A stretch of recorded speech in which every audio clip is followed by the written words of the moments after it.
The Bloods and the Crip Child. organizations they are coming together, and the church got divided among politics. Think about that thing.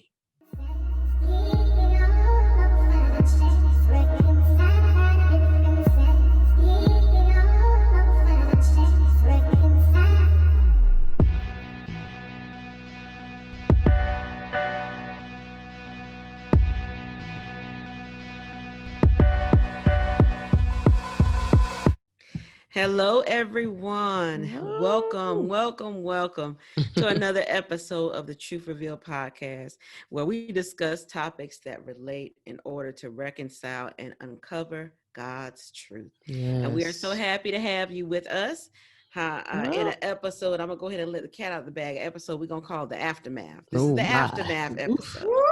And we all know what we're in the aftermath of. The blessed elections. The blessed. The blessed political blitz, where you have been harassed by phone, by text, my Lord, by mail flyers. And they still harassing some. They are still harassing some. I don't know where the budget came from to print out all them to print out all them flyers. I know that many trees were lost during this. They were murdered during this presidential, Senate, gubernatorial races. All of it.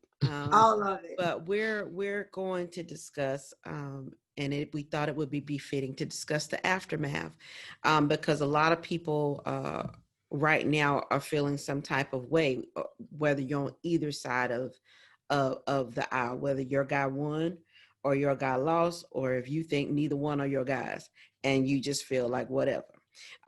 There's a lot tied up in that, and I think there's a lot of emotions tied up in it. Yeah. Some of you may or may not know, some of the reaction was before the results were given. There were people that were boarding up their stores and preparing themselves for riots, because we've come to that place where your political alignment could mean you finna go to blows over something. And that's a very scary place to be in. It is. And that invokes an emotion of fear in some. For some feel fear of retaliation. Some feel, depending on who your guy was, we could just say it. If you were a Trump supporter, some of you feel like, the voter shame that may come with that, or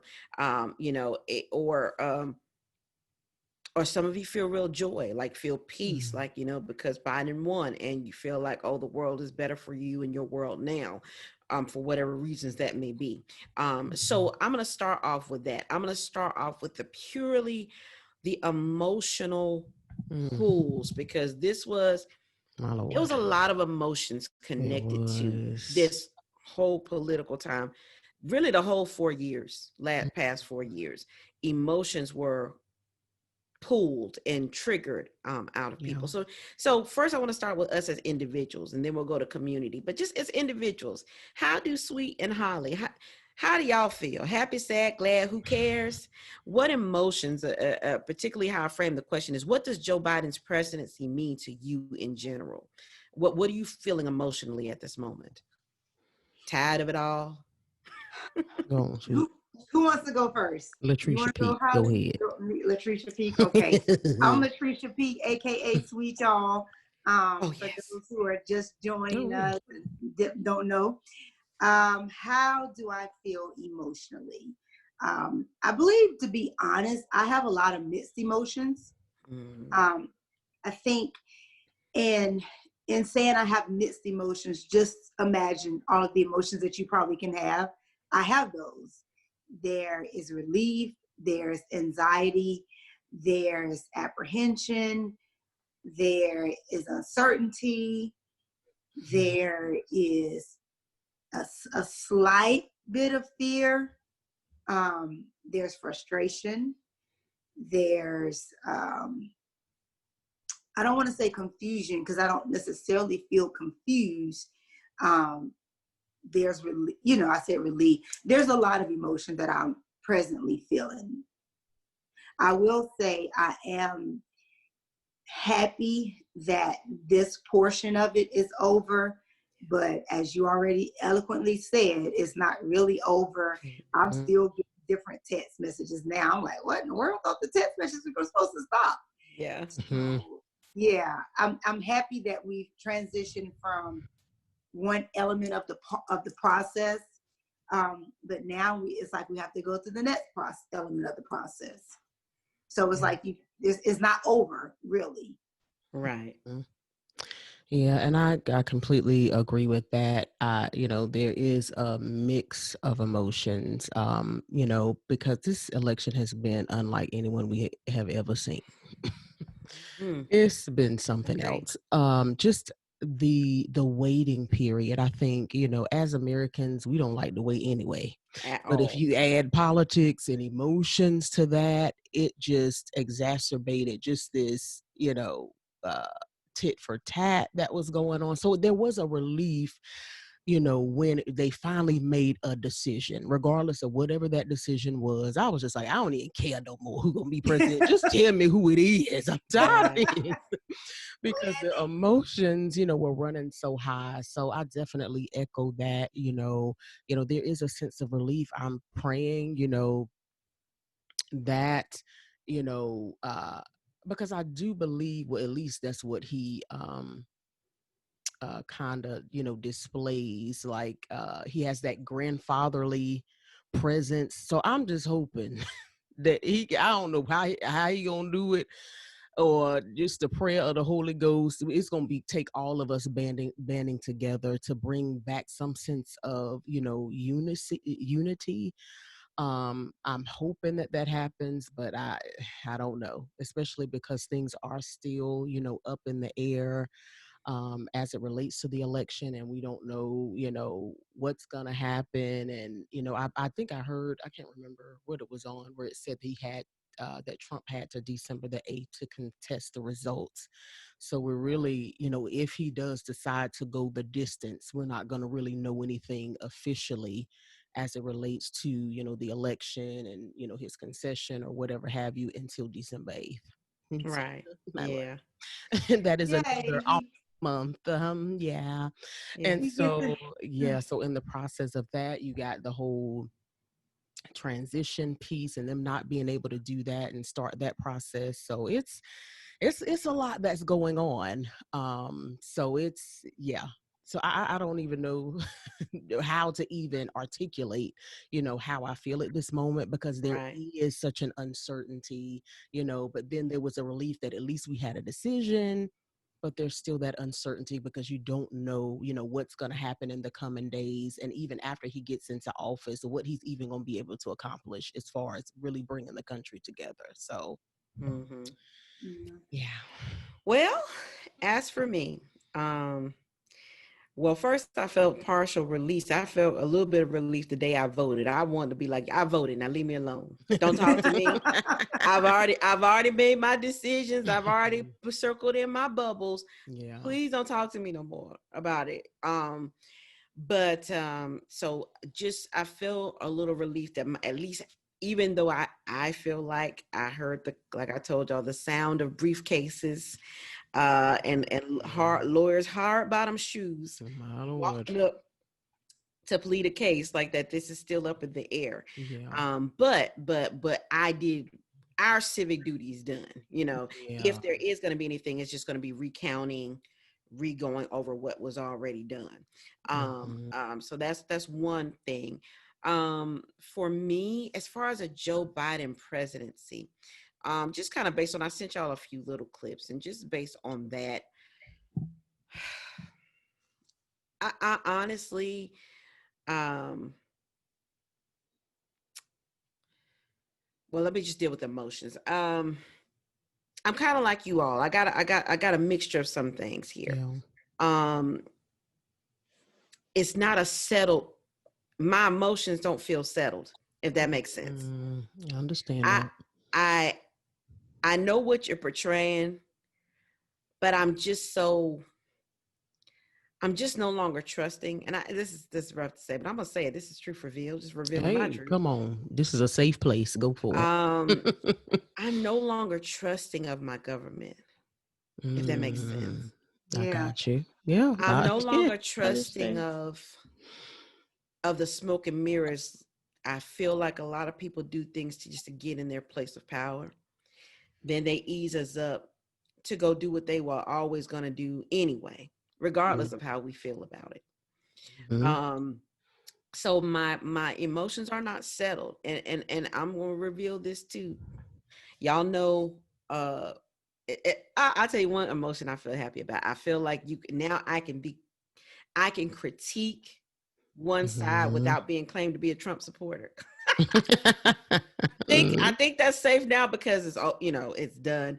But Mm-hmm. I feel like I can critique, because y'all know Biden or Kamala was not my favorite people, and y'all know Mm-hmm. why. That'd be another thing. Yeah.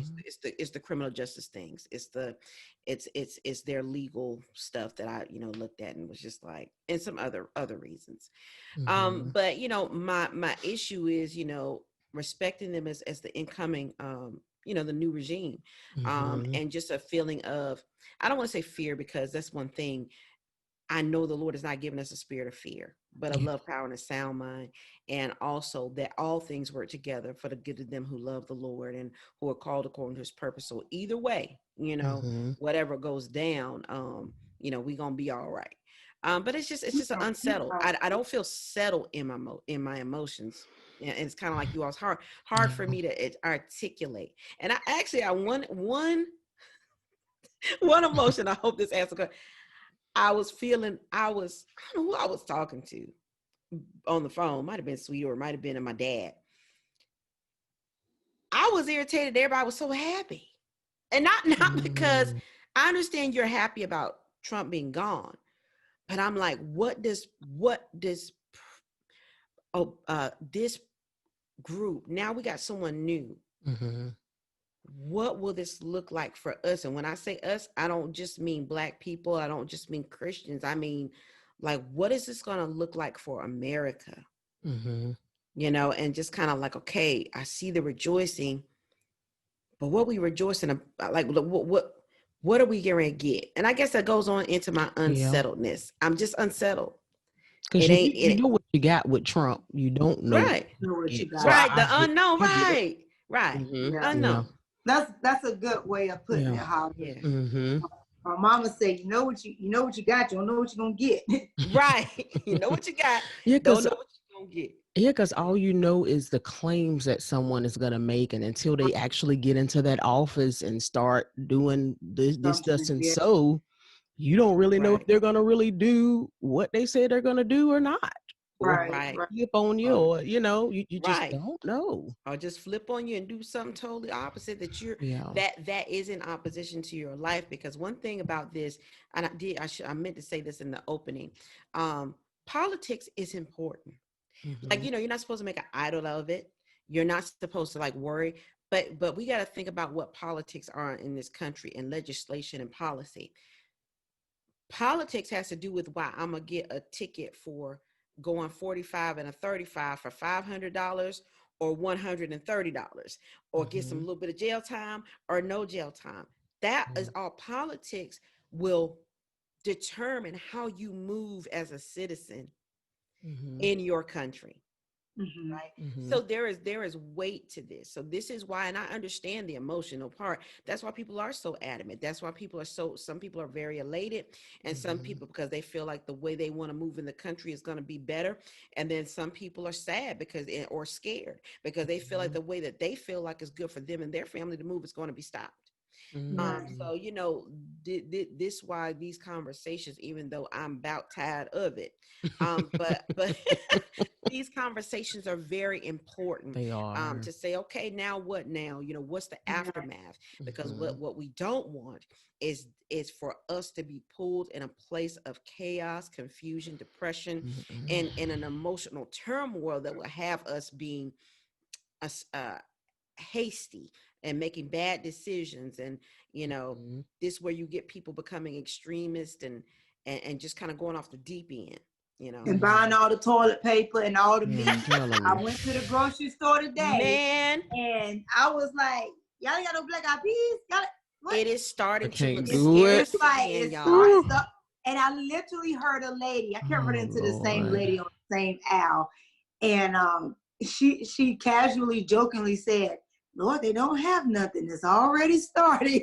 Right. And I take that as, Wow. I mean, there was plenty of food and they were restocking.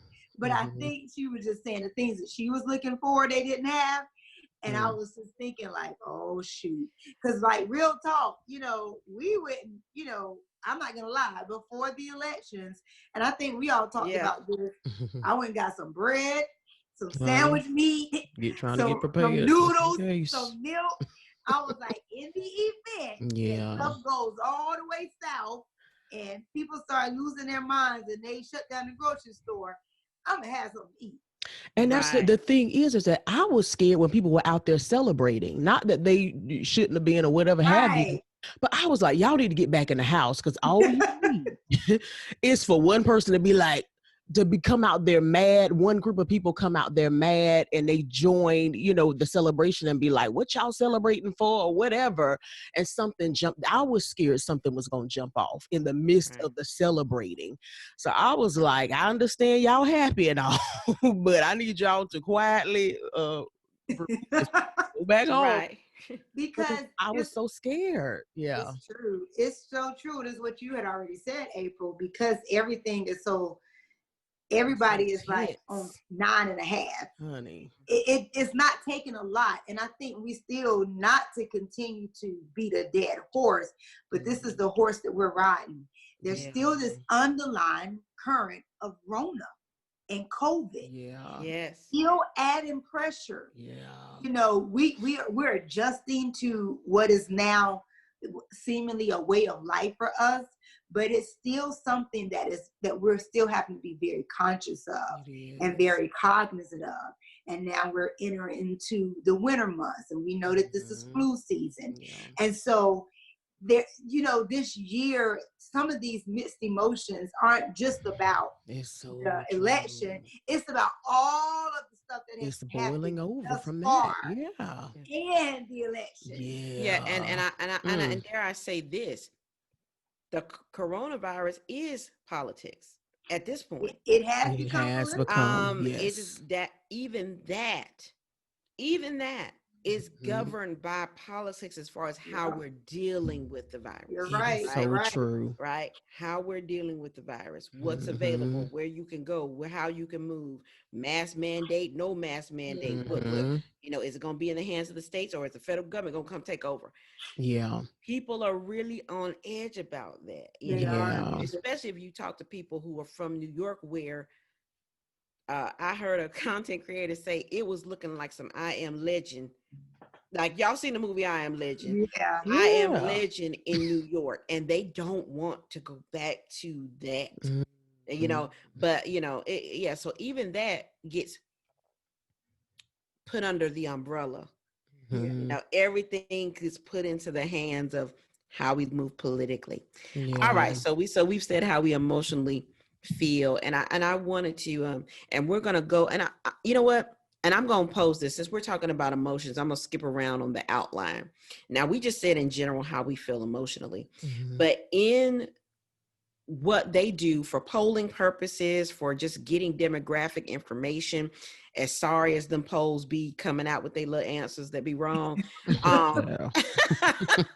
I ain't gonna even blame them, because people don't just and shout out to Liberated Conversations with Ruthina Porterfield. She said this.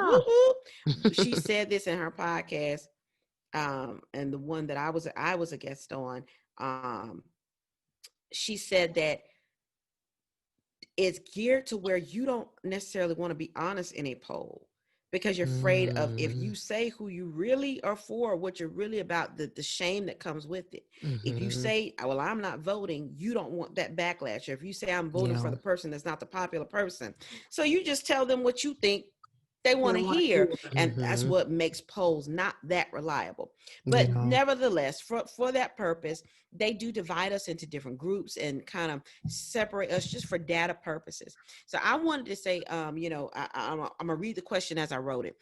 During the elections, we as Americans are put into smaller groups that, with that in mind, how do you think the Biden-Harris administration will change or affect your life, if at all, as a one Christian, two a Black person, and since we're all females on this thing, three as a woman. And I'm saying this, the reason why I'm narrowing it to just the federal, even though I know we had a lot of elections here in North Carolina. Our governor, our seated governor, will continue being our governor, Governor Cooper. Shout out to him. Will continue, but it's just far as because this is a change in regime in the White House. So Right. just how, because I formed this question because again, I want to know, how do we feel? I see the sadness on some people. I see the happiness on others. How do we think that this will directly affect us? Knowing what we do know about policies, just what they've told us, nothing deeper, but just the policies and how they normally, what run things, or the things that they've said they want to do in the first 100 days. How do you think this will affect you as a Christian, a Black person, and as a woman? And you don't have to go in that order. You can mix it all together if you like. I'll let Holly jump in first. I went first last time. Anyway, Lord.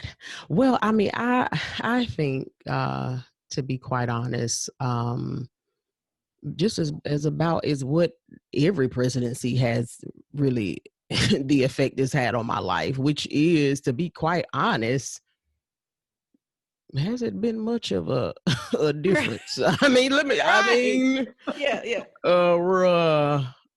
I mean, they definitely can put, measures in place, because I think it's because of where I fall within, I guess, society, to where I'm not on the top and I'm not on the bottom. So, I don't know exactly how, because I know they do, the Democrats have promised to put certain programs in place, like as far as, raising the minimum wage, and so I don't really fall into that part of it.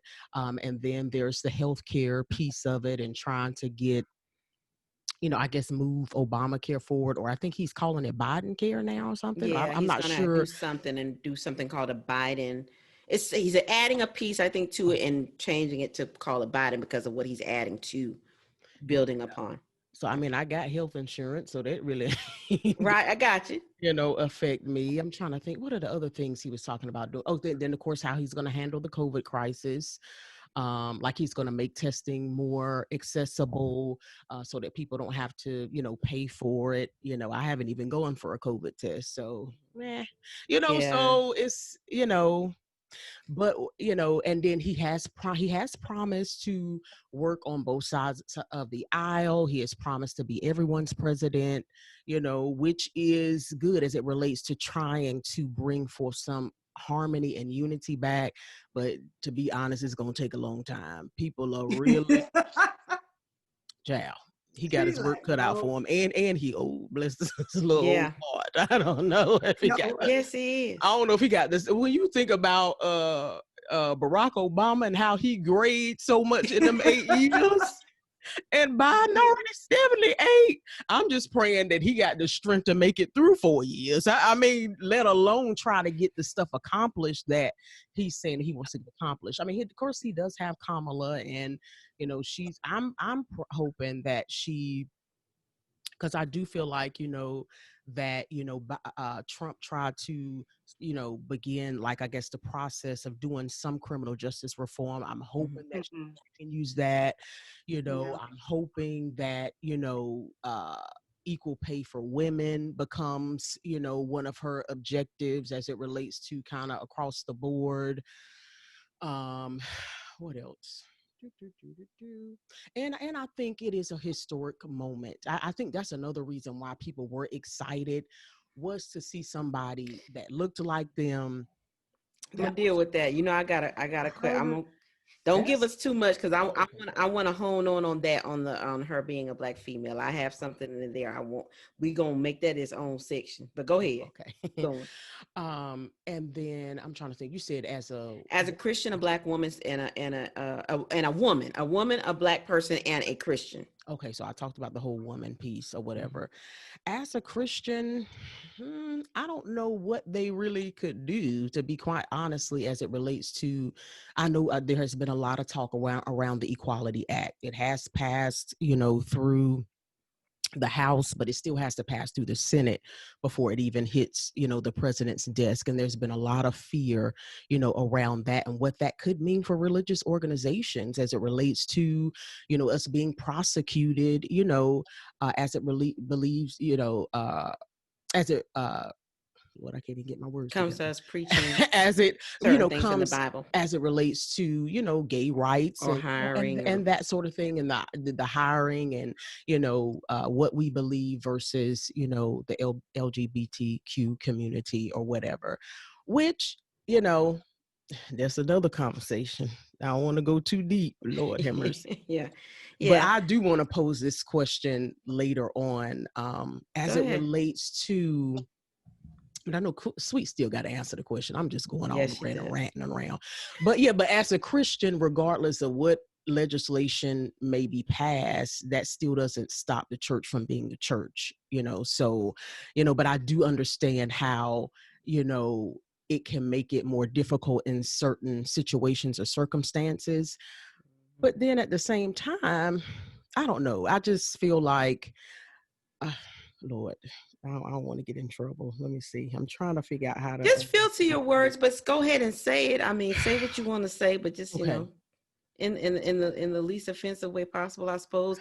If there's a Um, such thing as least offensive, because everybody love being offended. Praise God. I Yeah. know. Love Um, it. because although I believe what I believe, people have a choice to believe the way that they want to believe all at the same time. So I don't know. It's just a very sticky, because we are the United States of America, there are people from different religions, different backgrounds, and people believe different things. And so, Yeah. I think I what am I think I, trying to I say? think I know what you're Okay. trying to say, and that will get us into a whole nother It will, but conversation. yeah, I don't want But to go too deep but with it. I'm the one who made the outline, so I will say this: the Okay. reason why I even brought that out is because I think this is April's opinion, Okay. not necessarily the opinion of Truth Reveal. So don't y'all get on them, just get on me. Um, I feel, and then Sweet hold. Remember, you're going to answer the same question, and I can re-ask it if you need me to. But a lot of times, what happens is when certain legislation and things begin to get passed. Yes, that's not going to stop me being a Christian, no matter what they pass. Mm-hmm. But certain things can be in where, in order to for me to obey it, I have to be in opposition to obedience to the Bible. You know Mm-hmm. what I'm saying? What I'm saying, Yeah. or I have to suffer some type of persecution, whether it's fines to my job or my church, losing, as that came up in one of the debates, I think at the DNC, when they were doing their primary, a church losing their 501(c)(3) status, which is their tax exempt status, because they either said something that is deemed offensive by a certain law, or they preached something, or they did not hire someone because that person did not Mm-hmm. hold the same belief as a church. So what I'm saying is, and that's not just Christianity, that's it, all religions that have a Mm-hmm. moral standard, Muslim, Jews, Buddha, I don't know, whoever, any of the religions that actually have a moral code of conduct that they go by, usually any type of written book where our God says this, and this, Mm-hmm. they can live in a country, and that's from the Middle East. It's just, we're just not used to it being us, because we have Yeah. freedom in this country, but that's why I even put that question out there, because Mm-hmm. a lot of people, one of the I feel like I'm getting long winded here. I'm gonna cut it off so you can answer the question, Sweet. But I think one Mm-hmm. of the critiques that got brought up in the Black community, um, was that we don't think about us as a people in a self interest group. Like the Jewish people will make sure that their Jewish community is going to get certain things from their politicians. The Native Americans or the immigrants, how about that? Immigrants will make sure that they have certain things for immigration. But Black people, we don't, or don't say, okay, what for us, or even Black Christians, because we've gotten divided in the church. But anyway, let me cut this off because because I'm going on, and this can get so expansive. The only reason why I put that segment is because Black women and Christian describe all three of us in their categories. That when they're doing their little studies, they'll say, okay, Black women did this, or as women did this, or Christians did this.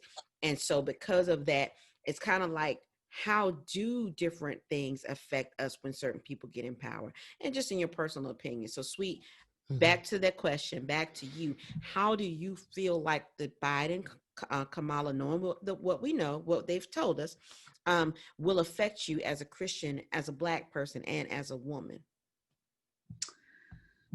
I do feel like I will be affected, but this may sound kind of sinister as far as my comment. I also Speak your feel, truth. I also feel like, in all honesty, no president has ever did anything that was beneficial for Black people or Christians or women. Hallelujah! You better speak that truth. So I know that's very aggressive, but I'm saying, Black people have put many presidents in office, and we still end up with the short end of the stick. Benefits of it. Women have voted and put a lot of presidents in office and still end up with the end of the stick. Christians have voted and put presidents in office, and yet we're still fighting over Roe versus Wade. So still ain't I overturned don't know if anybody in office ever really did what they said they were going to do for these groups that you identified: Christians, Black women, Christian Black women.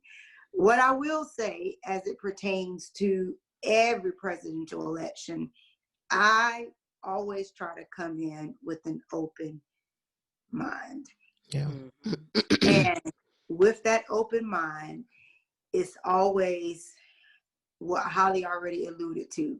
You don't know what they're going to do until they get up and do what they say they're going to do, or not say what they're going to do. So me being somewhat gullible, all I have is your word until your word does not produce fruit.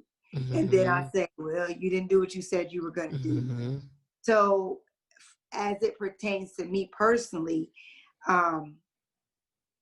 I feel like life is going to continue to move forward. I'm going to go to work, and pay these bills, and do this podcast.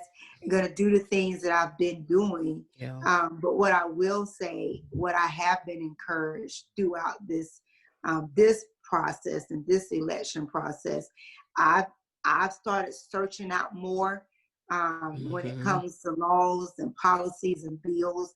And a lot of that has been attributed to this podcast, because we try to provide content that's unbiased, and we try to do our due diligence when having some pretty hefty conversations about whatever it is that we're discussing. We try to do the research. Not we try to do the research. We do the research to make sure that we're not just only giving you an opinion, but we're giving you factually based things. So I can say that I've become a little bit more of a seeker of truth on my own behalf. I've been looking at these bills. I've been looking at what they say and how it pertains to me. Then I've been saying, what can little old me do when it comes to the things and the areas that I'm passionate about? Because when it all comes down to it, the presidency is one thing, but really where power and impact is made is on the local and state level. Come on. And so I'm looking at things now. What ministries, if I don't believe in abortion, and I don't, but I'm kind of tricky on that, because I'm definitely, I do not believe in the abortion of children. but I also feel like women should have a choice. So my thing is, what am I doing outside of saying I don't believe in something? What organizations exist in my community that I can partner with, whether that be through my time, whether that be through my resources, to help out this sister that she doesn't have to have the abortion. Yeah. You know, I'm now trying to say, how can I, as just the individual contributor, contribute something on a local on a local level? What can I do to help something that's already in support of something that I necessarily may not agree with? Because I think it's cool to go out there and picket for abortions to stop, but maybe if this woman had resources, she wouldn't feel like she had to abort. So what can I do? What type of moral support can I provide? Who am I ministering to? Who am I being salt and light to? So it's, I'm sure that there are ways that I definitely would be impacted, but impact for me has made me look more inwardly to see what type of person do I want to be? What side of history do I want to be on? And it's making me say some of this stuff that I don't agree with. How do you lobby? How do you? Come on. How do I? That's the key. How do I say, I don't agree with this, but I understand some of what you're saying, because I started digging into the Equality Act, and I don't feel like I don't feel like gay people should be discriminated against because I don't think they should have their job stripped. I don't think they can't live in a place because of their preference. But then on the same token, I also feel like as a believer, I shouldn't be penalized for my own faith. This is true. How do we balance that? What does that look like? So it's really, this election, excuse me, has made me want to say, what can I do to contribute to a solution? That's really good.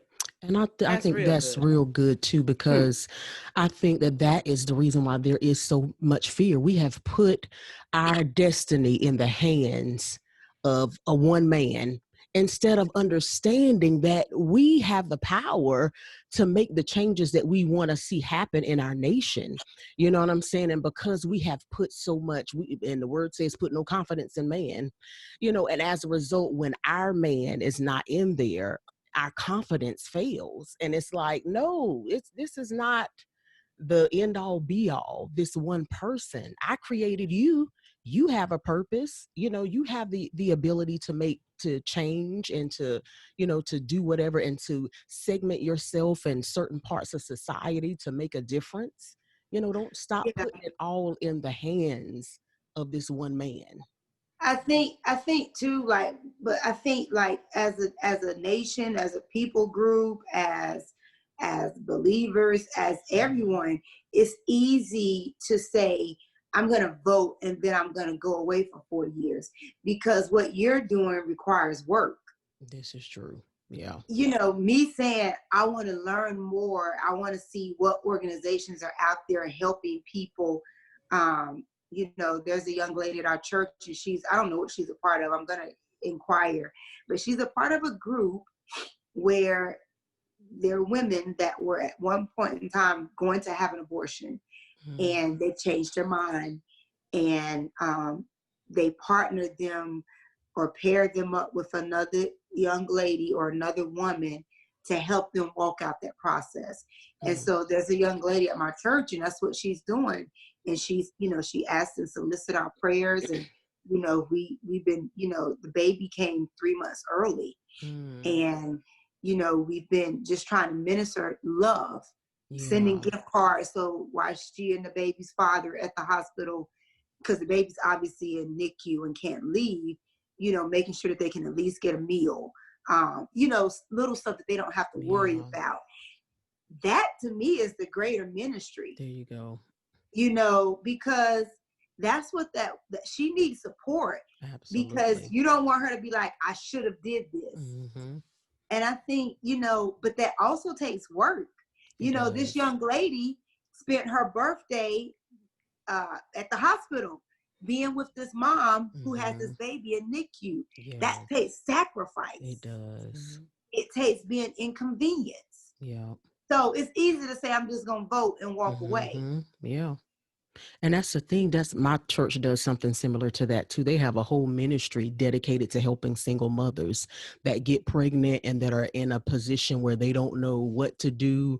You know, they follow them through the process. They buy them gifts. They're able to get, they got a warehouse where you can go get your furniture for your, it's just a whole thing. And so I think if we took on more of a holistic approach, understanding that people go through various things in their life and they need that undergirding and that support in order to not make that wrong decision. So that's good. But yeah. This is really good. This took a good turn here. This is you know what this president. I feel like the thoughts of even what any presidency, any new regime comes in, that's not your out to become like, oh Lord, you know, he in here now, we can't do nothing. Because that used to irritate me too when people say, well, they can't do nothing because so and so. Nah, don't hand me that, because we push a lot of stuff through that I be looking around like, what just happened? Who did this? Yeah. So don't say that.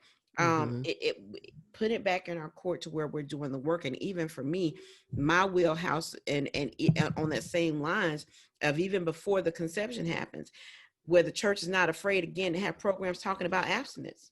Get there you go. Treating abstinence before you even get to where you got to make an abortion decision. How we can make the decision of why I'm going to wait, because if I happen to get pregnant, I ain't got no money, and this person, I am broke as a joke. I can be in danger of disease along with the baby. I ain't got no, you know, that's a whole. There's levels to this thing. So even that, getting it more involved, because, you know, the church kind of got off its wheelhouse on certain areas, you know, or we just don't highlight it. Let me not say they got off the wheelhouse, because the stuff is the program is here. Those programs y'all are just talking about involving both people at your own ministries. They do exist. They do. We just have to get involved to do the work. Yeah. So Go ahead. Oh, Sweet. no, I was going to say what you said was so true when you were talking about, I think we as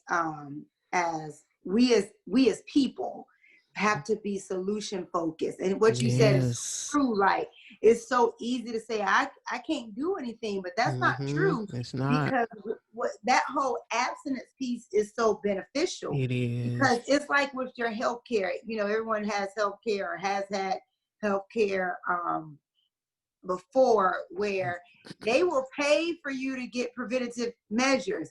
They will pay for you to go to the doctor before, because it's so much cheaper for you to go get your regular checkup than you to have to go once you've gotten sick. It's so much cheaper to do the work on the front end than now we got to go have a warehouse for all these supplies. So, but it's what you said. We have to be willing to have those hard conversations and lean into them. And they are being had. Right. And they are being had. We just need to, I feel like we need to mobilize and start putting our resources behind these things. And I'm pointing the finger at April Lynn Rivers. I'm pointing the finger at myself. Like, you need to get on that. And even if you're not the one creating the program, find the program and put some money toward it and tell them to come to Rocky Mountain, come to your town. Y'all come here and do something. Right. Yeah. We don't have to. Right. Go ahead. You're right. No, we don't have to. I've been saying this for a while. I don't have to reinvent the wheel. Yes. Because, you know, it takes money to keep the wheel running. And I think there'll be some things that you will feel the need to actually dedicate your time.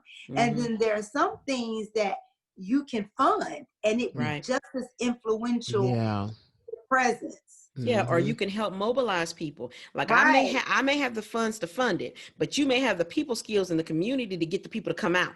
Absolutely. So you know, it's all working together, because church, we talk about we're still talking about political and the aftermath. Part of the aftermath. Now here we're gonna go here. I'm letting this flow. I'm like the preacher to say, I ain't even touch my notes, But here we go. We're going to flow into this. One of the aftermaths was the divide in the church when it came to politics.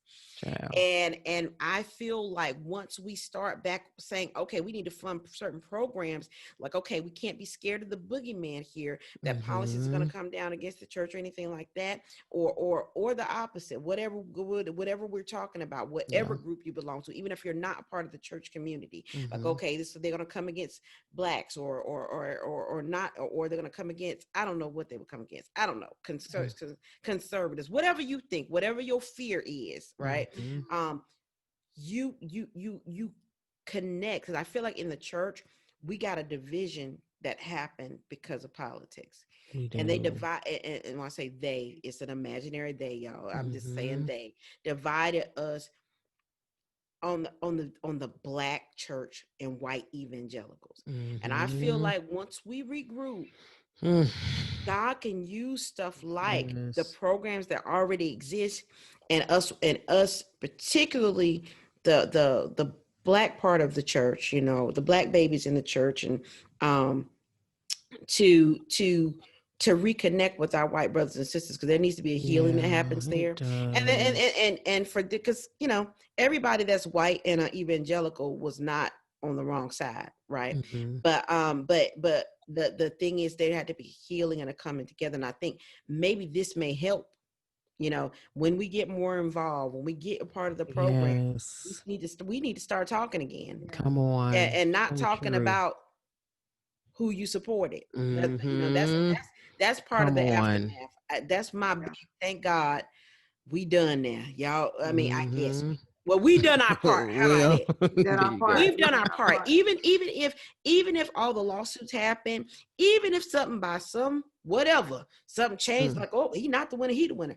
We've already, we don't have nothing to do with that, is what I'm trying to say. At this point, as individuals in America, the American society has done their part as far as the voting process. And so that being said, let's talk a little bit about the aftermath of what happened in the church, because it was pretty ugly. It was ugly. Going on for sure. But Holly, I'm gonna say, Holly, gonna start, because I know you got something to say. Oh, Jesus. Call on him. It's been a lot going on. Like, I mean, people literally fighting on the internet, pastors talking across the pulpits, talking about, you got my number. Like, I'm just like, what is really going on? And it's really just this ugly, just undercurrent, just this fixation that we have, on politics and who is in office. It's at an all-time high. I don't know if y'all know this, but I've never seen people so fixated on something in all of my days. I don't think any other president has ever, any other election has ever gotten this much attention, at least in our adult days. Well, okay, yeah, maybe I didn't know about it back in the day, but this much division, like, it is crazy, and we have really allowed it to divide us. And even in the prophetic count, the prophets are arguing. I'm just like, what is really going on? And it's all fueled from our own opinions, our own political ideologies, even, and the thing is, I think I told Sweet this a while ago, to be quite honest, and I ain't trying to say, I don't think God is saying a whole lot in this season. And I say that because it is such an emotional time. It's such it's so much going on. And I think because of that, in seasons like this, there is such a tendency for every voice to just begin rising up and saying, well, this is what he's saying. This is what he's saying. No, this is what he's saying. When I think about the children of Israel, and when they were in Babylonian captivity, there were prophets saying, oh, it's only going to last this long. It's only going to last this long. Oh, you're going to come out right away. Then the real prophet stood up and said, no, you're going to be in this for a while. Settle in, build houses, have children, get married, because you're gonna be in this for a while. And I think in Yeah. in seasons of crisis, you really have to guard your personal relationship with God, because everybody, because it's like, who's right? You're saying this and you're saying that. You really have to gird yourself and really begin to hear from God for yourself, because I Correct. really feel like in seasons like this, God, he's speaking, but a lot of times he's speaking through the circumstance. He might not be saying a whole bunch audibly, but with the stuff that you see going on around you begins to be the testimony of him speaking. And so, but it's been a lot going on, and prophets saying that they had certain dreams that this person was going to win, certain prophetic words, this, that, and the third, but they can be interpreted in different ways. I know I was telling Sweet this, there was a famous prophet, he prophesied about Trump winning, and he said he had a dream that Trump was running a race and he fell down, and then in the midst of him falling down, shy of the finish line, there were two older women who came and picked him up and took him over the finish line. He kind of interpreted that dream to mean that Trump was going to have a second term. And who knows, people saying corruption, you just never know. Maybe he will, maybe he won't. I don't know, I keep hitting this thing. But what I'm saying is that that dream can be interpreted in a different way. It Right. could mean that, okay, he fell down, and as a result, he may have a hard time accepting the results, and so maybe there needs to be prayer that he would concede, because the longer he holds on and begins to speak rhetoric that says, oh, this is fake, this is this, and this is that, the more divided the country is becoming. Because you see that happening. There are people who are saying, oh, this election was rigged, this, that, and the third, so that it could be interpreted a different way. And I'm not saying that maybe he's right. You never know.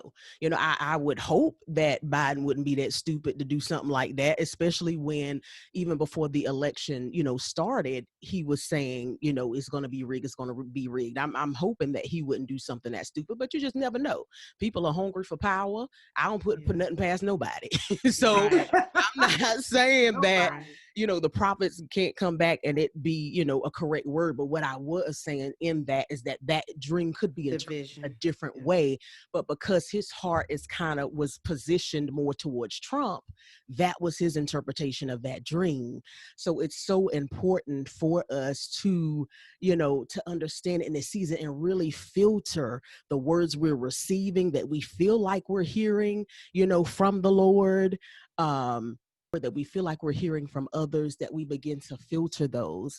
So that was one part of it. Then, like I said, there were people who were fighting because there were prayers. People were praying, that Trump would win, and because they felt like it would be a better outcome, for the church. And, they would call in angels from certain places. And, there was an uproar over that and a lot of bashing that went back and forth, which, regardless of whether you feel people are wrong, there is no need for the bashing. There's no need for the name calling, telling people to go back to trailer parks. And I mean, that's not Christian like behavior.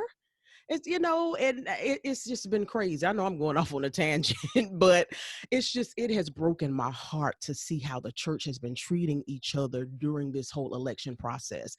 In my opinion, our first loyalty to should be first to God and then to each other, because we Right. are The part of the household of faith. body. Mm-hmm. And so I let me stop going, Sweet. I'm just Gone, sweet. whew, passionate about this. Yeah, it's Um, I definitely share the same passions as Holly. Um, I've just been I've been very grieved. Like yeah, I honestly have been grieved. And for our listeners who may not understand that lingo or whatever, and that Christianese that I'm speaking, I've just been very saddened yeah, by a lot of what I've seen taking place, to the point where I just had to stop. I had to get off the internet for a little bit. I had to take breaks. Um, because I felt like I was being bombarded with so much that, and it was so much bad stuff that it was just like making me sadder and madder and frustrated and all those mixed emotions that I spoke about at the beginning. And, you know, as a believer and as a Christ follower, there are certain things that are just key to his character. And one of the things that the Bible that I believe and read and kind of, you know, try to govern my life by, one of the things that Christ is notably known for is his love. And so what I observed was a lot of brothers and sisters in the faith not showing the love that their father has commissioned them to show for each other. So, you know, I can imagine, you know, all of us have siblings on this line, and, you know, there are times where as adults and even as kids, we may have bickered and fought back and forth with our sisters or brothers or whatever. But at the end of the day, this is my sister and brother. Yeah. And like, you know, I'm gonna fight with you, but you know, I'm not gonna let somebody, like some random person, just come and mess with my sisters. But you know, what I've noticed over this past week is that we haven't had each other's backs as sisters and brothers. No, not at It's all. like it's like we don't have the same parents. We Oh, didn't grow up the same way. Some We of us weren't don't. raised the same way. Ooh, well. And it's like, how, you know, it's one thing to bicker, because I'm not saying that. I'm saying that's natural. Me and my sisters disagree about things, but at the end of the day, I would never say anything to her demise, because this is my sister. And as believers and ambassadors for Christ, because that's what we as Christians are. We are his ambassadors on the earth. We are his representatives. We're supposed to look like him. We're supposed to act like him. We're supposed to exude his character traits. So when we don't even do that amongst ourselves, that makes me sad to see, you know, my brothers and sisters attack each other. Like that was it. They just attacked one another. It really, really saddened me. And so I know that there have been times where me and my sisters have been at odds, and we may not have been speaking, but we was all speaking to my mama. And as a mom, I could see, you know, how she wanted her girls to be back in sync, because these are her babies. And so she loves us all equally, even though we're feuding. She wants us to be back in sync. And so I can imagine that Jesus, our Father, wants his children to be back in sync.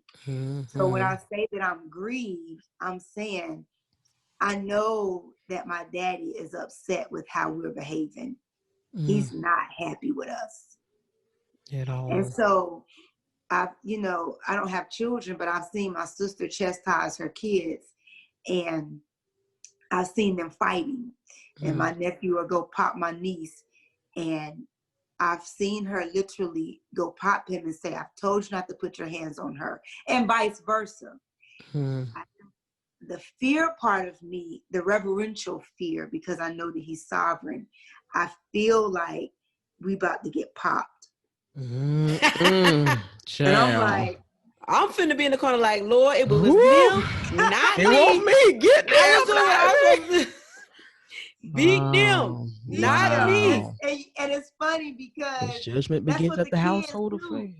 That's what the kids do.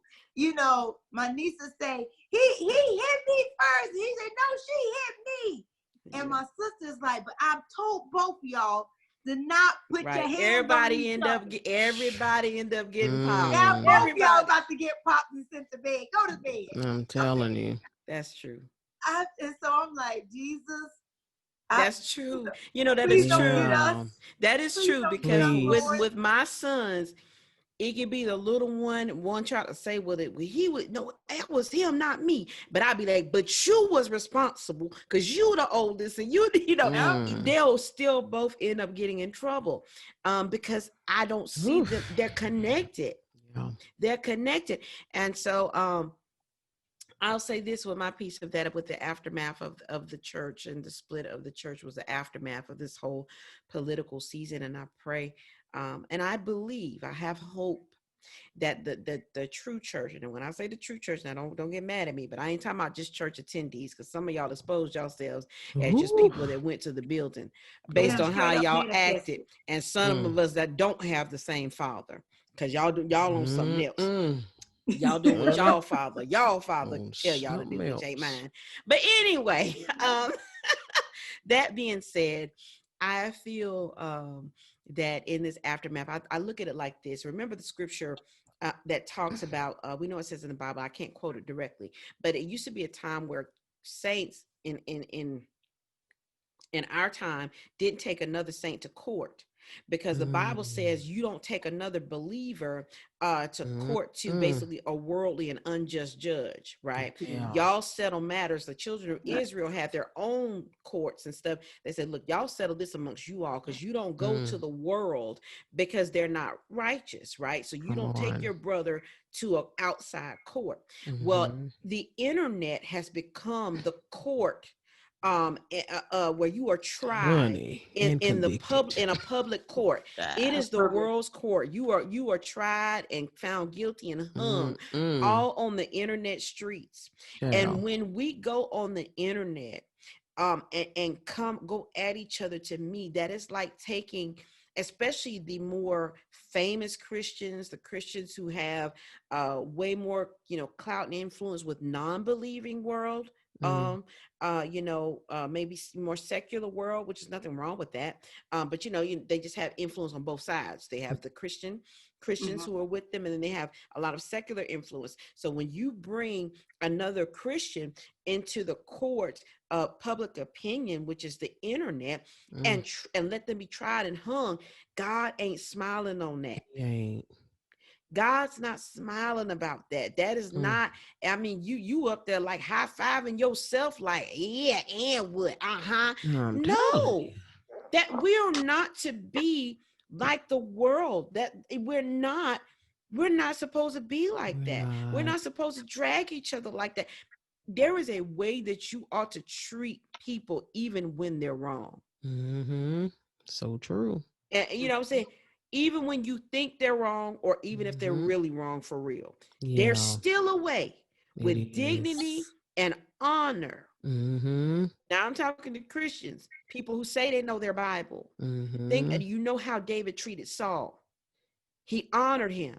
He didn't murder him. And we've been real murderous with our tongues. Yeah. And I be wanting to ask other believers, saints, if you said what you said and you could visibly see God standing right there, do you think he'd be smiling at you? Not at all. Do you think we need to bring back them what would Jesus do bracelets? We need to bring back what would Jesus do bracelets. I don't know, because we ignored that too. Too. That was a nice slogan. But, it was nice, but nobody living it. won't no living it. And there's something that God commanded us to do as individuals. And so that's what I'll say in this aftermath. What I'm praying now, the aftermath of this whole political thing has been a division from the church. Now, yes, I believe, like Sweet says a lot, there's being a separation of the wheat from the tare. Basically, there's being a finding out where people really are, even though they're supposed to be church. And I'm doing air quotes for those of you who are listening, church people, right? And so, I say that needs to be an exposing that happened, and that was a good thing. But now the Spirit-filled church, people need to repent. They need to repent, and we need to not be divided along racial lines.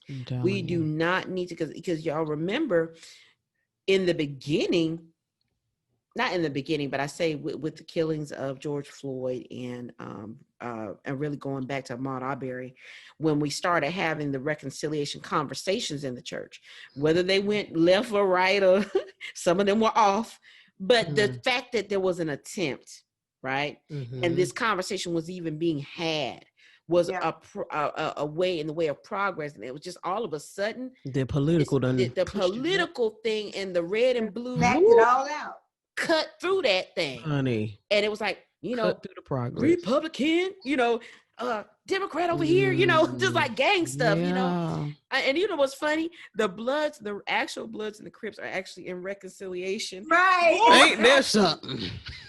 We need to go to them note. and be like, now, how'd y'all do it now? What y'all do? Honey. We need to go shout out to them. The Bloods and the Crip organizations they are coming together, and the church got divided among politics. Think about that thing. Let me say this. You said something, April, that I actually completely forgot about, because I was like, this for our listeners, for those who may not, be believers, this is the thing that we were talking about when we were talking about deliver us from evil. And we talked about spiritual wickedness and spirits. And we believe as believers that we have a real enemy. And we believe that enemy has workers that move amongst us. And what April just said is a direct, physical, you can tangibly see. We were literally making some. We were beginning to have hard conversations. We were. And if we weren't having hard conversations, we were at least beginning to talk about it. We were beginning for the first time, regardless of how you feel about that, because people still had issues about that. Light bulbs were going off. People were seeking to understand. Yeah. Especially after everything happened with Mr. George Floyd. I declare we don't backtrack.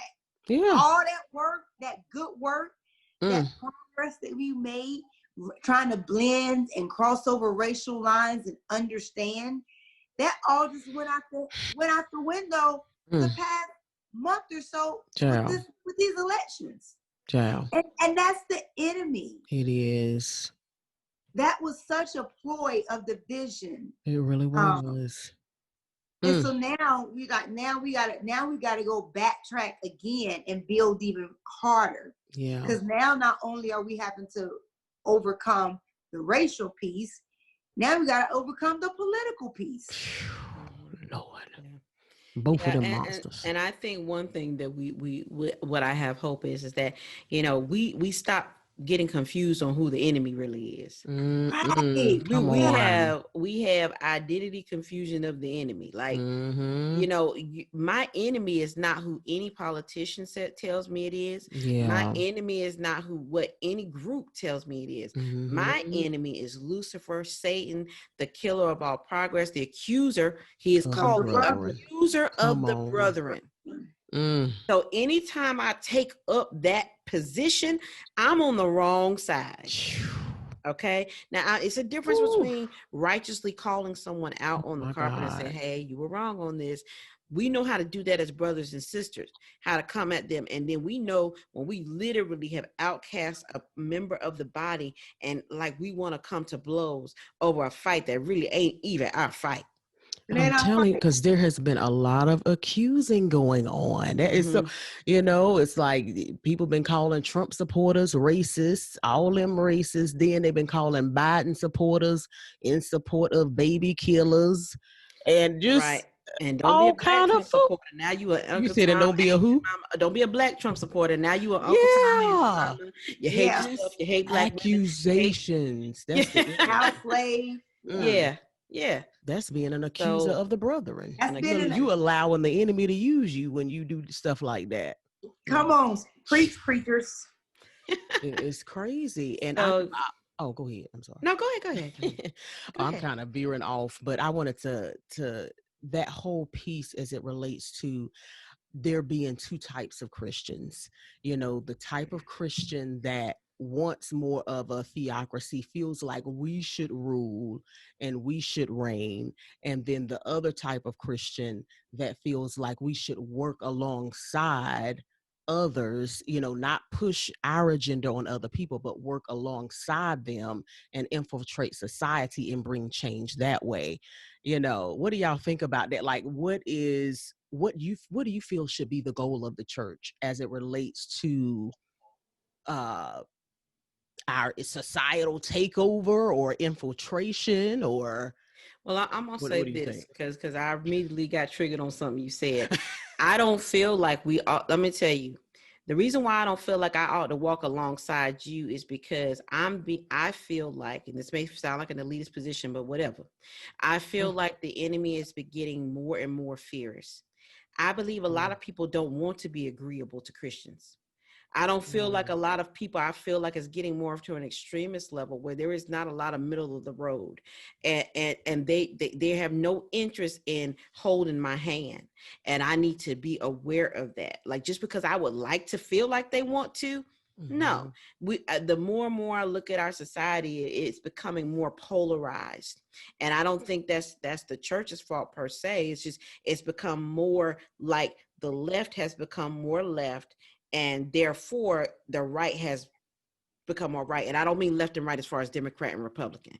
What I mean like is like a type of, I'm sorry, when I use the word left, I mean any extreme part of any group, you know what I'm saying, any level of extremism, to where we're going all the way polar opposite to this, right? So I feel like walking alongside and trying to infiltrate from within, I don't feel like we're being let in. I feel like there are some things that we have to just be led by God. Now, if God opens the door, go for it. See, I don't think only one of them is right. Right? There's got to be, God is going to open up doors to where, yes, you walk alongside and you come in and you be a Esther in the situation. You actually literally are inside of the mechanism, you know what I'm saying? Inside the place. And then there are other places where it's going to be like, no, I want you to set this up on your own. And this, so, and I think both should happen. I don't think we have to seek one or the other. I feel like God gives individual assignments to different parts of the body. And a lot of times we just want, that sounds wonderful. Let's walk alongside. Let's come to a good middle ground. And anytime I tell you what I desire, then you label me. I just feel like it's becoming more and more polarized.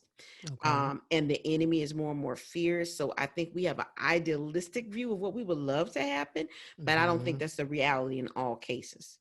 That's just got you. Okay. Latricia. Sweet. Did you want to speak on? I think that I think both. I don't think there's I don't think it should be, how do I word it? I think what you said, April, can be attained both ways, and what you said. I don't think that it should be a theocracy, but I do believe that my theology governs how I move and shake. So I think it's going to be both. I think there are some things that we as believers are just going to set up and build and do on our own. I really feel like that's the role of the church. And when the church has fully matured into her rightful place, there won't really be a need for government. But that's a whole nother podcast. Yeah. Wow. But because our kingdom is not of this world. Yeah. It's not. And so because we have not fully matured in who we're supposed to be, because we're still, bless our little hearts, still trying to figure out our own identity. Bless our little heart. I think we do have to kind of work. I think sometimes we'll do our own thing, and then sometimes we'll work together. So I don't think it's all of one. I think it may be a little blending of the both. Yeah, I agree with that too. I've seen like a lot of fear, a lot of they're taking our country from us and that type of rhetoric, which kind of more so is kind of geared towards the honey, I done been on the internet researching everybody. I know everything that's going on. Yeah, I know. I whisper, we ain't never had this country, so I don't know who said that. Well, okay, go ahead. A whole nother podcast. I don't know if those sentiments were a racial thing or a Christian thing or. Okay. I would say, okay. Oh, you talking about black people? But look, I feel like from neither. I mean, we okay. Let me let you finish your statement. Yeah, but that's why I asked that. Like, if you're coming more from a Christian's perspective, that does look more like a theocracy, like our country, and everybody's supposed to do things the way we do them, and so that's why I asked you guys the question as it relates to being able to be that power in society, to be that beacon, but at the same time understanding that our legislation is not going to change the hearts of man, but at the same time putting in legislation to where it doesn't impede on our ability to be who God has called us to be. You see what I'm saying? That's why I mentioned that whole theocracy versus coming alongside type of perspective. This may be another conversation. I want us to get back to the political part of this aftermath. No, it's fine. No, that's not fine. But I do want to say this, because now you triggering other stuff in me. Because when I made a face, because I said, well, I hear you, but I've thought it's not about doing the way I like it. Mm-hmm. As the church, our governing things is supposed to be what God says is right for society. Yeah. If God says murder is wrong, thou shalt not kill, that's why we say it's illegal to kill. Mm-hmm. If God says it's illegal to steal, that's why you ain't supposed to just come be able to take my property, because God says, and that for our legal system falls in line because of God's law. So it's not me saying, hey, do what we say. No, we actually are supposed to be we're governed by this, and righteousness exalts a nation, but sin is a reproach to any people. And that, and I'm talking straight Bible, so let me put in a layman meaning that when ideally, and I'm saying this, none is righteous really but the Lord. So humans are going to err. But when you have someone where a righteous ideology, if a righteous ideology rules the land, then everybody is happy, and except for those who don't want righteousness. You know what I'm saying? So if there's a law, no, let me say this one point, then I'll let you go. We gonna take this all the way left, and that's fine. We can go wherever the Lord. So we're like, we talked about the California law, right? Remember in our one about the over sexualization of children. Yeah. I think it was, I don't know if it was a proposition or law. Y'all had the everything. It was a bill. A bill, okay, and Sweet had the bill number and everything. Y'all can go back to that episode if you want to know exactly what I'm referencing. But so we talked about that, and that was a law in favor of pedophiles, because that meant a pedophile is still a pedophile, but he'll get less time if it's a male to female relationship and they're less than 10 years difference. Although it should be illegal because children cannot consent, and that's still pedophilia. So what I mean by that is that's someone who don't want me to come in or the church to come in and be like, that's wrong, God ain't for that, that's disgusting. And you ain't even got to be a Christian to say that's disgusting. You got to be someone who loves children and be like, gross. But anyway, but that's an unrighteous position that got legal bearing. Yeah. So now somebody got to come in and push back on that. So that's why I'm making that point. It's not about my individual be like me. Yeah, I agree. I agree with what you're saying, April. I'm just trying to figure out how do we reconcile, because our society is becoming less and less Christian, and they don't believe in our God, and they don't believe in the principles of the Bible.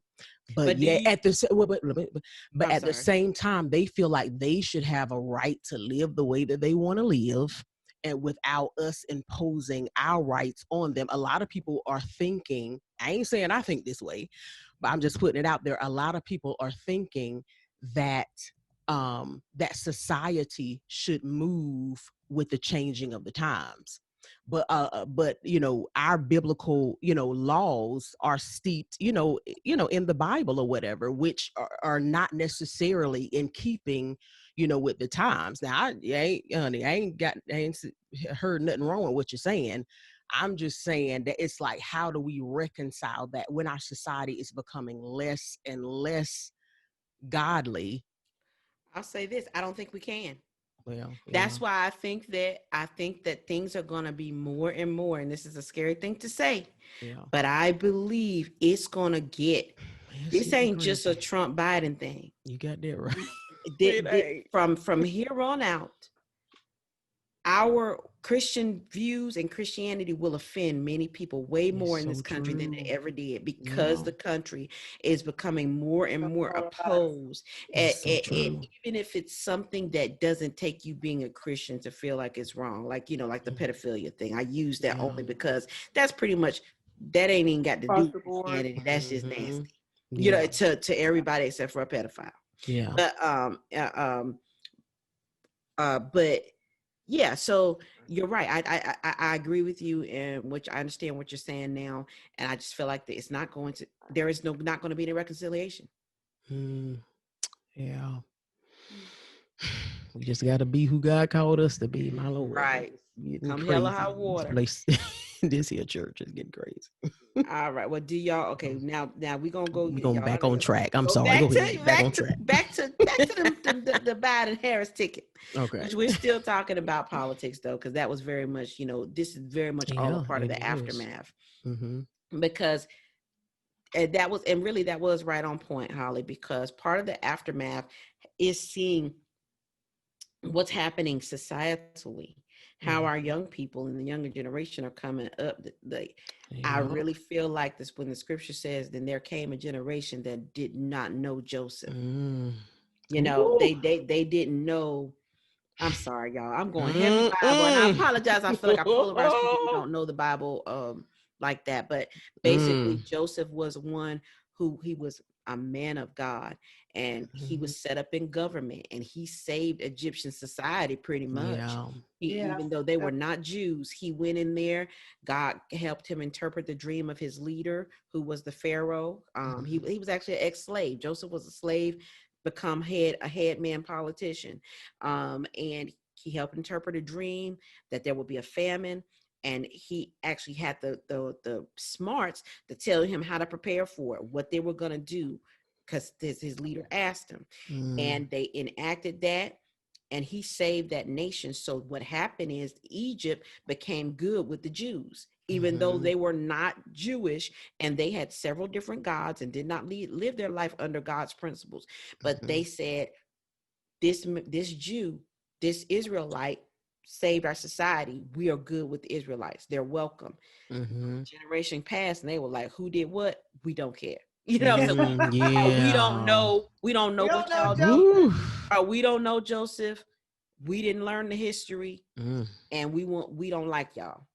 Right. And so I feel that in our society, that's part of the aftermath. So we mentioned earlier, I think Holly mentioned earlier, brung up Kamala, and brung up her as a Black woman, and it being a historic a piece, that some of the excitement has been because we, again, in this nation, has hit another milestone. No woman has ever gotten this close to the president's seat or been in any presidential position, meaning VP. So that is a first for women, and then a first as a woman of color. Okay. So that being said, I pose this question for you. Do y'all think some because Kamala is technically not the first Black person in a presidential office, Barack Obama was. Do you think because of his appointment, some of the awe from the Black community, and I was supposed to, I'm one of them people, some of the awe has been taken down on her just because she's Black?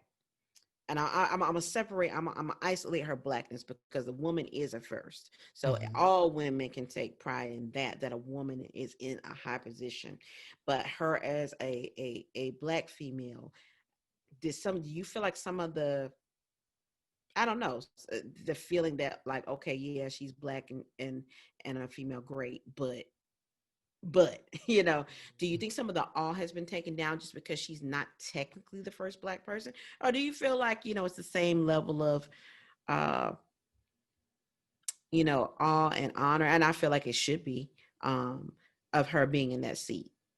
Go ahead, sweet. I've been talking enough. Do I feel like the awe has been taken down?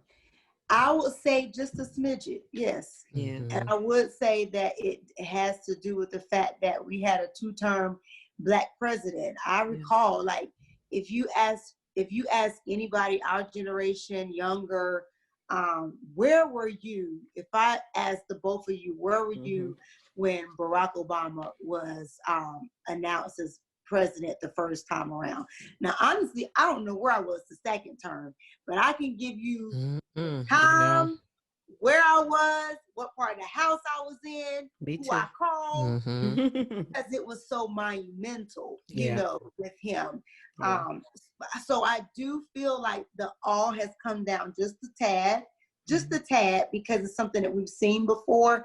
But I definitely feel like the honor is still great and should be honored because it is a milestone. And so when I looked on the stage and I saw her, I thought about my nieces, because sometimes it's hard to believe, you know. And I think, you know, it was Barack, it was T'Challa from Wakanda, Black Panther. Oh yeah, it was seeing that. So that was so big for us as a people, because we've been supporting actors and superheroes, but to see this whole place, that did so much for little black boys, to see themselves as the hero of the story.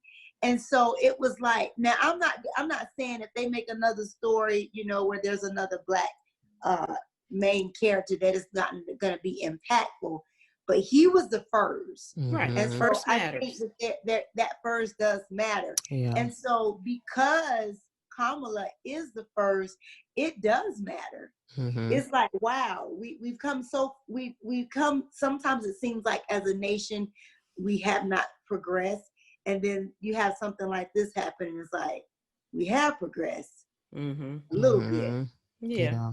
So when I see the visuals, because I've been seeing a lot of visuals, pictures of all of the presidents that we've had since the formation of these here United States of America, and they're all the white vice men, presidents, vice presidents, and then you have the black emoji, or it's the crazy. brown, you know, and the woman, and it kind of like encapsulates in a very quick way, like, wow, this is big.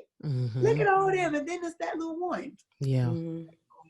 I definitely agree with that some of the awe may be taken down, but I think it's also because of everything that's going on.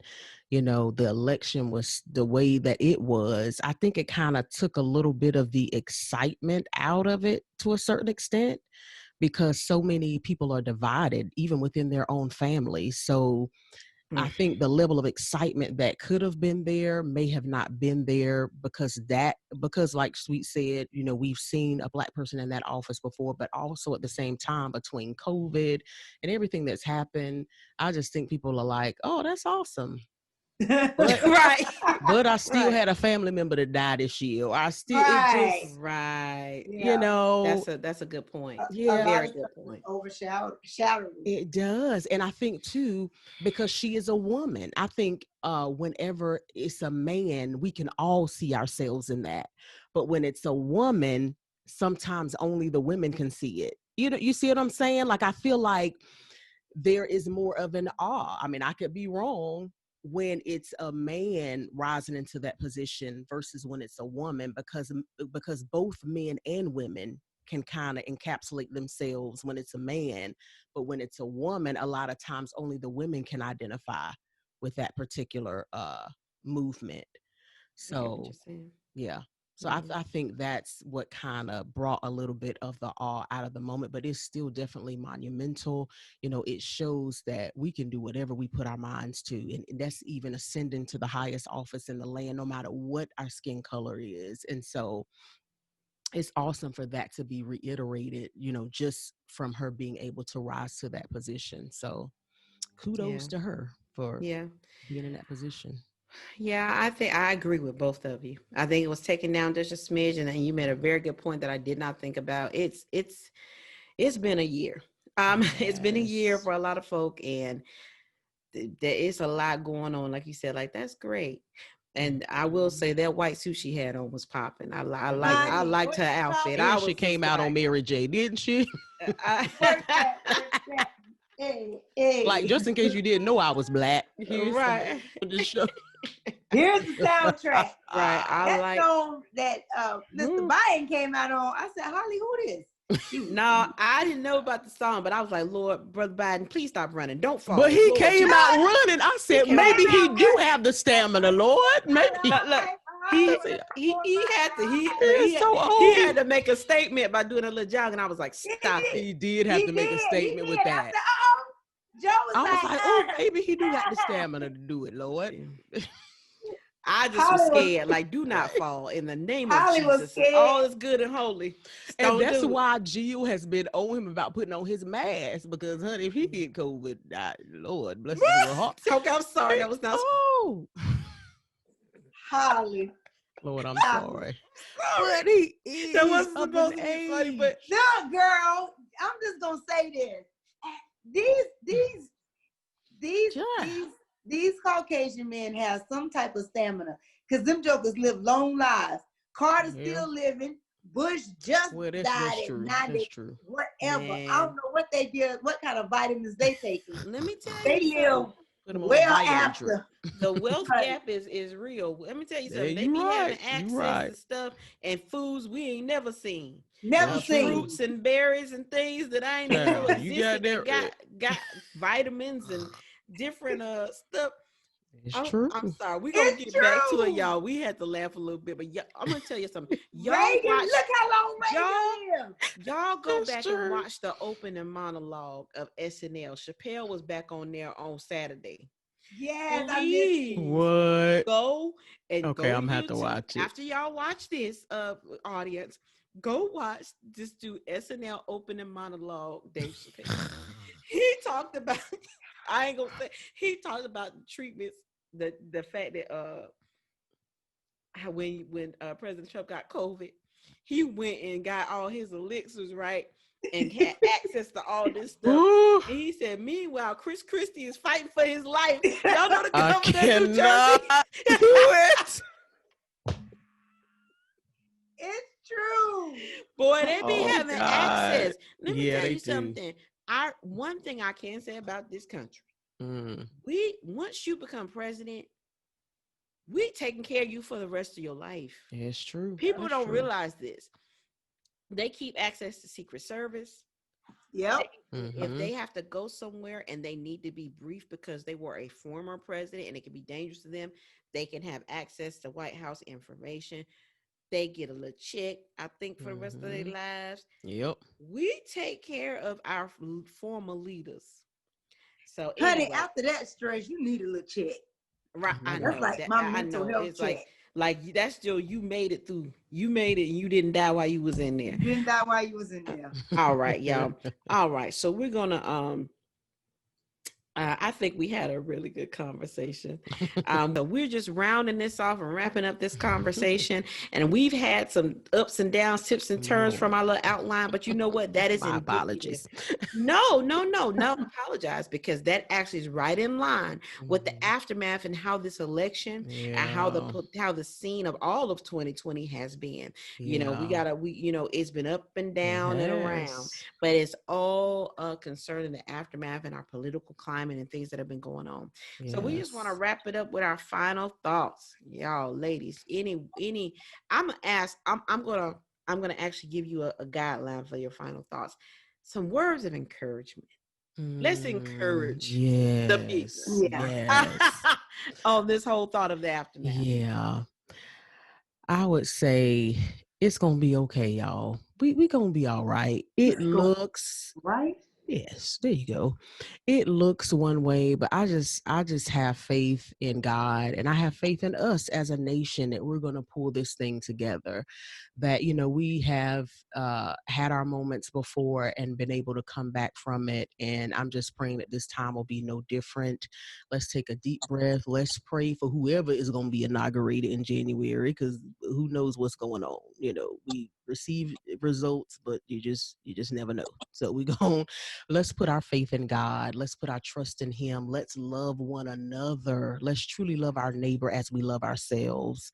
Let's, have each other's backs, as Christians. Let's not berate each other on the internet and pick fights and say stuff just to get a reaction out of people. It's just time out for that. Or sign up for apps that are geared towards you being able to say whatever you want to say without being censored. I mean, it's just foolishness. Just stop, because none of this is going to profit us anything. It's going to be more of a profit for us to work together, for us to be in prayer, regardless of who is in office, and I'm going to, end with the word that I feel like the Lord gave me, for the church specifically. You are my plan for this nation, not any one man. And there you go. That's a good one. And hallelujah and amen. All right, Latricia. Well, let's just see that word for a minute. Mm-hmm. You are my plan for this nation, not any other man. That was for the people in the back seat of the car. Mm-hmm. I would say that we are better together. Yeah. And one of the things that makes the tapestry of the United States so intricate, one of the things that has made immigrants come here and still desire to come here is that there's this hope for freedom. Mm-hmm. And I think sometimes as American citizens, we fail to realize that some of the issues that we have are so first world issues. Mm. We're arguing about who we get to vote into office. How arrogant are we when there are some people who don't have a choice in losing? We're fighting about whether or not we get to worship at our houses of worship, where some people are hiding in closets underground. Yeah. And so there's so many liberties and so many things that have been afforded to us as a nation. And I think sometimes we can't see the forest for the trees. Is that how it goes? You can't see the forest for the trees? Yes. And I think if we just all would calm down, inhale, exhale, and just take it one day at a time, we're going to be all right. We're going to be all right when we're together. Because when we begin to war against one another, and I'm not just talking about as believers, I'm talking about as citizens. We see how many lives were lost in the Civil War. Yeah. When we fought each other on our land, how the blood soaked the soil. And I'm not by any means saying that's what we're headed towards, but if we don't govern ourselves and be more intentional about how we treat our brother and sister, we don't know. So I would just say we're better together. Absolutely. Amen. We're better together. And I'll just say this, I'll echo some of what both of them said, but yes, please, people, take a deep breath, light a candle, take a bubble bath, and just like do what you got. Sister Holly, Sister Holly brought up the scripture, buy land, buy a home, fix your credit, get married, have kids, and live. Travel. And live. Yes, travel wherever you can travel to at this time. Wear your mask, we travel. But travel where you take the time and the liberties that you have while you have them, and do what you need to protect your peace. Yes. And then make up with people. Apologize where you need to apologize because how you acted. First of all, enjoy your Thanksgiving. Come on. Enjoy your holidays. Give thanks. Don't bring up this mess at the dinner table. Don't do it. Over. Don't be trying to pick a fight and argue politics. Please. Love on one another. Yes. Thank God that you're able to gather and enjoy yourselves. Yes. And do what you have the power to do and leave the rest up to God. Absolutely. And we gonna be all right. All right. Yes. Because when you need that $5 for gas, You don't piss your friend off. You're gonna be struggling. Oh, your family member. Lord Trump is coming to your aid. They don't even know your name, so stop. They don't know your name. You better make up with your family and friends. I know that's right. Don't be rolling your eyes at your grandma. Grandma been like that. Right, exactly. Accept her and shut up and eat. Thank you. All right, y'all. This has been another wonderful episode of the Truth Revealed podcast.